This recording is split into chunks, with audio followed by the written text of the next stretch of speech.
Okay, fine, I'll make a Rupture video. The 7 main teams of Limbus Company are all unique in some way.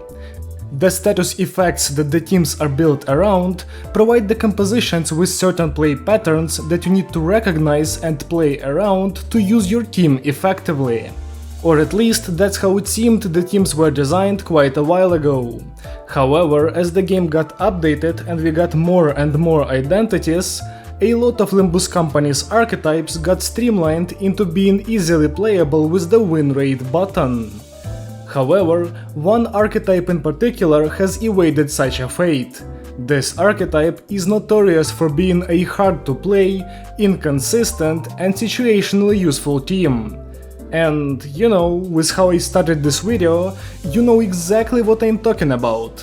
Yep, it's Rupture. This team has long been the prime example of a team that you just can't play with win rate. And thus, many Limbus Company players, notorious for their lack of reading comprehension, have not given the Rupture composition even one try in the 2 years the game has been out for. I personally was in a similar boat up until some newer additions to the team.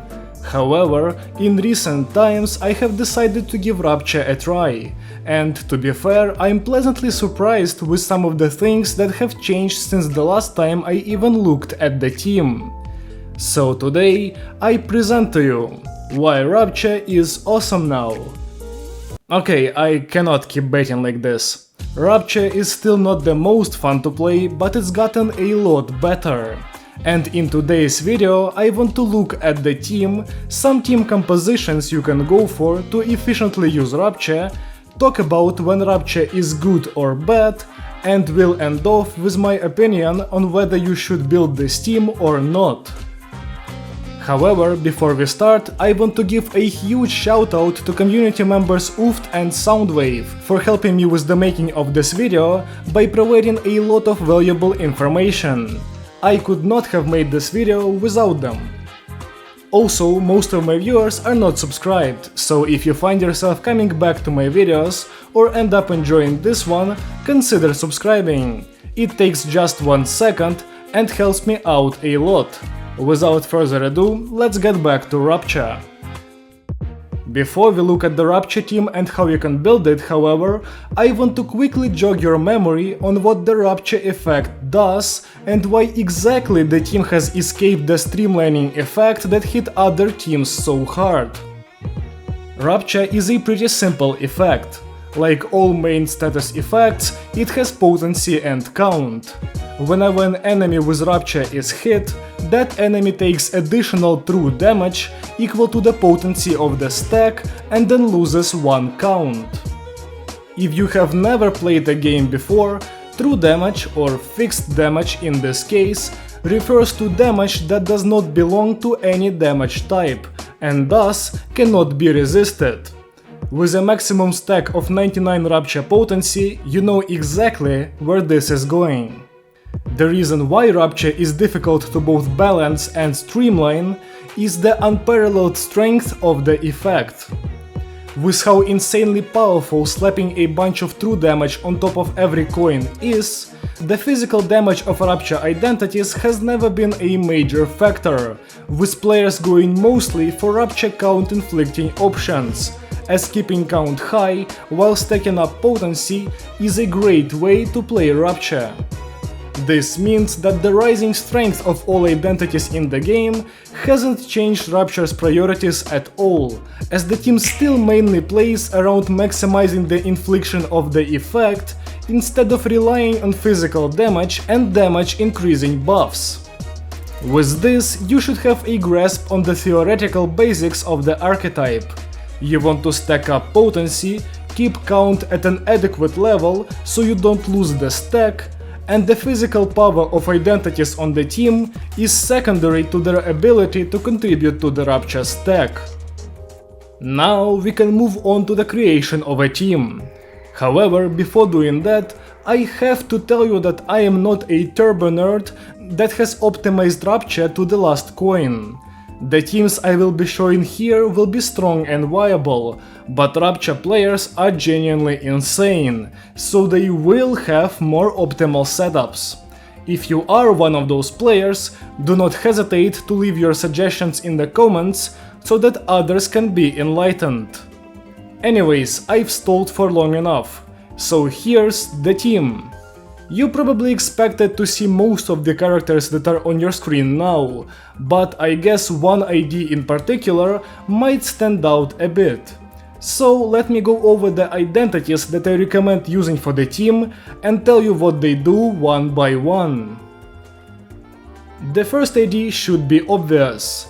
The heart of the Rupture team is Deviate Rodion, who can do a lot of things, but is mainly used for her ability to utilize the support passive of Talisman Sinclair very efficiently. Rodia's third skill is the reason for that, as even without any Courier Trunk stacks and as early as turn 1, it can be used inside a 4-skill Gluttony chain to inflict the enemy with 16 Rupture potency and 3 Rupture count. This fulfills your 15-3 conditionals instantly at the start of an encounter, allowing you to snowball your stack easily and clear most bosses in 3 turns. The next two identities are very new and very similar. Of course, I'm talking about Heishou-Pack Mao Branch Roshu and Otis. The two IDs work in the same pattern. You want them to use their counter at turn 1, which gives them Strider, a buff that they desperately need to be effective. Helps you with the aforementioned Gluttony chain with Rodia skill 3. And if they go after Rodia, also gives you some free count neutral hits into the freshly formed stack. After turn 1, these identities can efficiently inflict Rupture count with most of their skills, unless they low roll their speed. And they also deal great physical damage on top of that. Now, physical damage is not very important in the true damage archetype, as I've said before, but it is a nice bonus that you just can't ignore. An even nicer bonus is Deathrite, the unique debuff Roshu and Otis inflict, which acts as extra Rupture count that is only accessible to units with 10 or more speed. Additionally, once the effect is used up, it explodes and deals damage based on Rupture potency on the enemy, allowing you to squeeze in some more bonus damage into a team that's already built around that. The next identity on the team is LCE Lantern Yi-Sang, and you might have some questions about him. The main one being, why is he level 10? Well, that is because Yi-Sang is not exactly an identity that is designed to stay on the field for long. And not in the same way as Rodia, where some mechanic forces him to leave combat, more so in a way where Yi-Sang comes to the fight with one main goal: to die spectacularly. The reason for that is the way he is designed.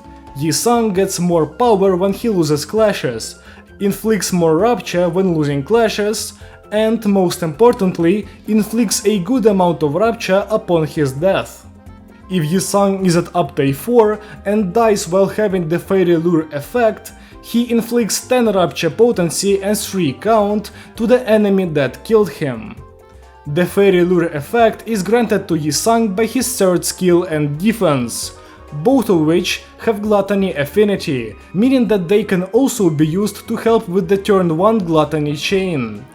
Additionally, Yi-Sang gets a ton of aggro from both his skills and Fairy Lure, meaning that he can be killed quite easily, while also allowing your team to safely use the correct skills in correct ways without the fear of being staggered.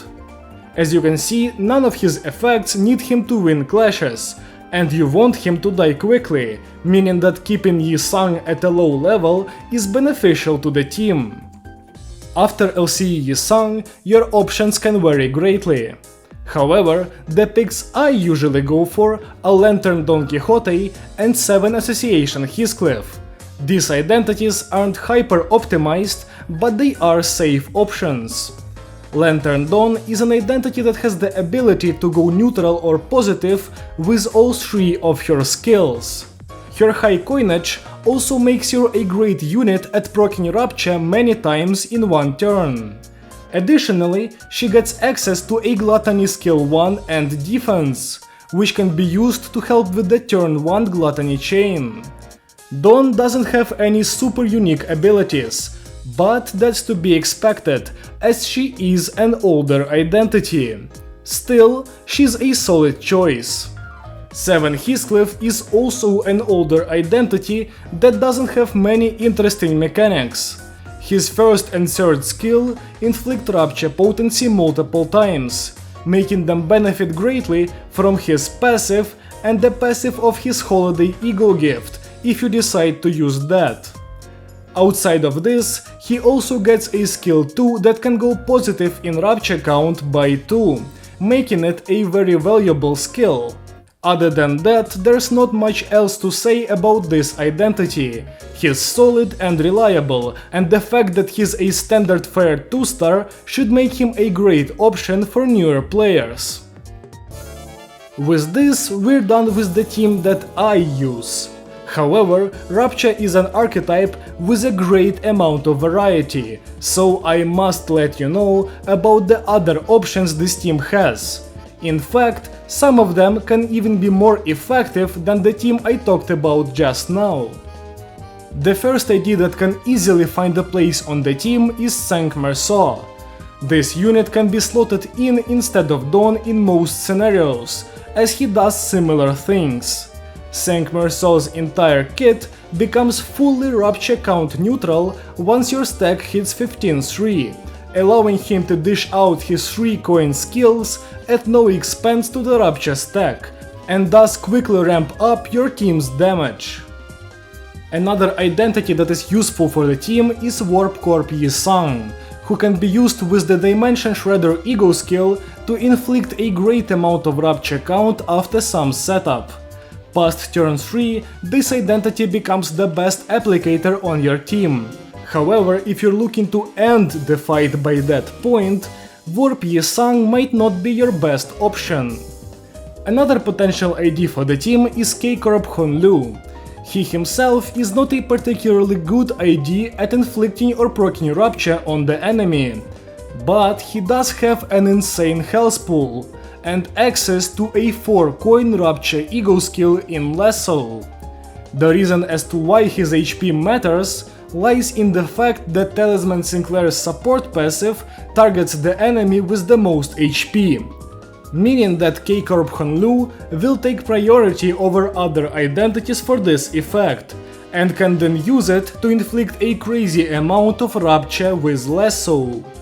The huge size of his health pool also makes sure he remains the highest HP ally on the team even after taking damage, meaning you can recast the Lasso Talisman combo multiple times in one encounter. 2 more options that are similar in nature to Cinq-Merceau and Lantern Dawn are Fenghunt Honlu and 7 Association Faust.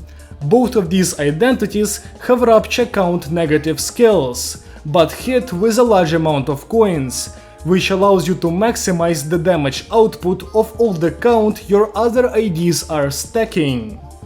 The reason why these identities might be better than others in a lot of scenarios lies in Rupture's lack of multi-bursting.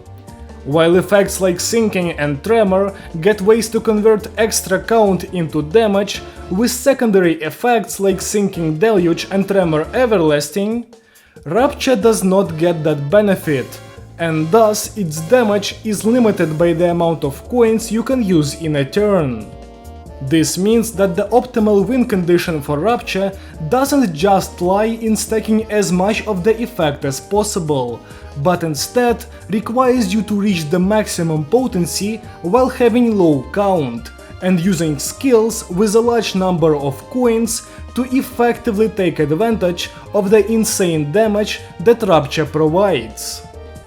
Before we move on to playing the team and looking at what crazy things it can do, I want to also mention the most important support identity on the team, and maybe even in the entire game. Lobotomy Ego Red Sheet Sinclair, more commonly referred to as Talisman Sinclair, is an identity that has access to the unique Talisman effect.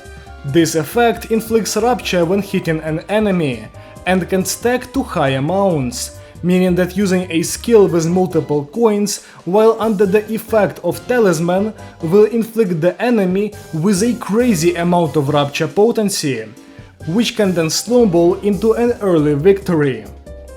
The only thing that can make this effect better is being used by an actually strong identity and not Sinclair. Luckily, his support passive allows you to do exactly that.